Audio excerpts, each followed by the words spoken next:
അവിടെ നിന്ന് നമ്മൾ നേരെ പോയത് ഗുരുവായൂർ ആനക്കോട്ടയിലേക്കാണ് കേട്ടോ. നമ്മളവിടെ നേരത്തെ എത്തി നമ്മൾ എൻട്രി ടിക്കറ്റൊക്കെ ഉണ്ടായിരുന്നു കേട്ടോ. നമ്മൾ 20 രൂപയാണ് ഒരാൾക്ക്. അപ്പോൾ നമ്മൾ എൻട്രി ടിക്കറ്റൊക്കെ എടുത്തിട്ട് അകത്തേക്ക് പോയപ്പോഴത്തേക്ക് നേരെ കയറി ചെല്ലുമ്പം തന്നെ ഒരു ഇടിഞ്ഞു പൊളിഞ്ഞ് വീഴാറായൊരു തറവാട് പോലത്തെ ഒരു സംഭവമാണ് കേട്ടോ കാണുന്നത്. പിന്നെ അവിടെ നിന്ന് അങ്ങോട്ട് ആനകളുടെ ഒരു സംസ്ഥാന സമ്മേളനം തന്നെയുണ്ട് കേട്ടോ. കൂട്ടത്തിൽ എനിക്ക് ഏറ്റവും ഇഷ്ടപ്പെട്ടത് ഈ മിടുക്കനെയാണ് കേട്ടോ. പുള്ളി ഭയങ്കര ഡാൻസ് ആയിരുന്നു കേട്ടോ. അവിടെ പാട്ടൊന്നും ഇല്ലാതെ സക്കീർ ബായിക്ക് ഡാൻസ് കളിക്കാൻ പറ്റുമോ? ഞാൻ ഒരാളെ കാണിച്ചു തരാം, ഇങ്ങോട്ട് നോക്ക്.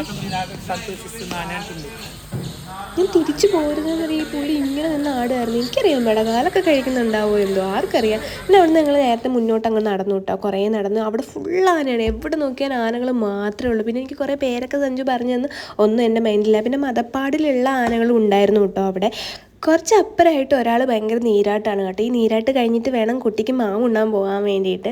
എനിക്കിതൊക്കെ കണ്ടപ്പോൾ ഭയങ്കര ഇഷ്ടപ്പെട്ടു കേട്ടോ. ഞാൻ ആദ്യമാണ് ഇത്രയും അടുത്ത ആനകളെ കാണുന്നതും എന്താ പറയുക, കുറേ ആനക്കൂട്ടത്തെയൊക്കെ ഞാൻ കാണുന്നത് ആദ്യമായിട്ടാണ്. അതുകൊണ്ട് ഞാൻ ഭയങ്കര കൗതുകത്തോടാണ് കേട്ടോ നോക്കി നിന്നിട്ടുണ്ടായിരുന്നത്. പിന്നെ അപ്പുറത്തെ പറമ്പിൽ കുറേ ആനകളെയൊക്കെ കെട്ടിയിട്ടുണ്ടായിരുന്നു. പക്ഷേ ആ ആനകളെ ഒന്നിനും ഉപയോഗിക്കുന്നില്ല എന്നാണ് പറഞ്ഞിരുന്നത് സഞ്ജു. പിന്നെ അവിടുന്ന് ഈ കുളിച്ച് സുന്ദരക്കുട്ടപ്പനായിട്ട് പോകുന്ന ഈ ആനകളൊക്കെ ഉണ്ടല്ലോ, അവരൊക്കെ വന്നിട്ട് ഈ മരുന്നുണ്ടയില്ലേ കർക്കിടക മാസത്തിലുള്ള അത് കഴിക്കാൻ വേണ്ടിയിട്ടാണ് കേട്ടോ പോകണത്. ഞാൻ അവിടെ ചെന്നപ്പോഴത്തേക്കും അവിടെ ഒരു അമ്പലമുണ്ട്. അമ്പലത്തിൻ്റെ നേരെ എല്ലാവരും തുമ്പിക്കൈയും പൊക്കി ഇങ്ങനെ നിൽപ്പാണ്.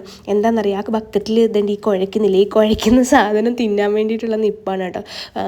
ഇവരിത് കുഴച്ച് കുറേ ആയുർവേദ മരുന്നുകൾ കൂട്ടി കുഴച്ചിട്ട് ഉരുളയാക്കിയിട്ടാണ് കേട്ടോ ഇവർക്കിത് കൊടുക്കുന്നത്. നമ്മൾ മരുന്ന് കഞ്ഞിയൊക്കെ കുടിക്കുന്ന കർക്കിടകത്തിൽ കുടിക്കുന്ന പോലെ തന്നെ അവർക്ക് അത് അങ്ങനെ എന്താ പറയുക മരുന്ന് ഉരുളയാക്കി കൊടുക്കുന്നതാണ് കേട്ടോ. പിന്നെ അവിടെ നിന്ന് ഇതെല്ലാം കഴിഞ്ഞ് കഴിഞ്ഞിട്ട് ഇവർ അവരവരുടെ സ്ഥാനത്തേക്ക് പോയിട്ടുണ്ടായിരുന്നു. പിന്നെ ഞങ്ങളും അവിടെ നിന്ന് ബാക്ക് ടു ആയി കേട്ടോ. അപ്പോൾ അത്രയേ ഉള്ളൂ. ടാറ്റാ.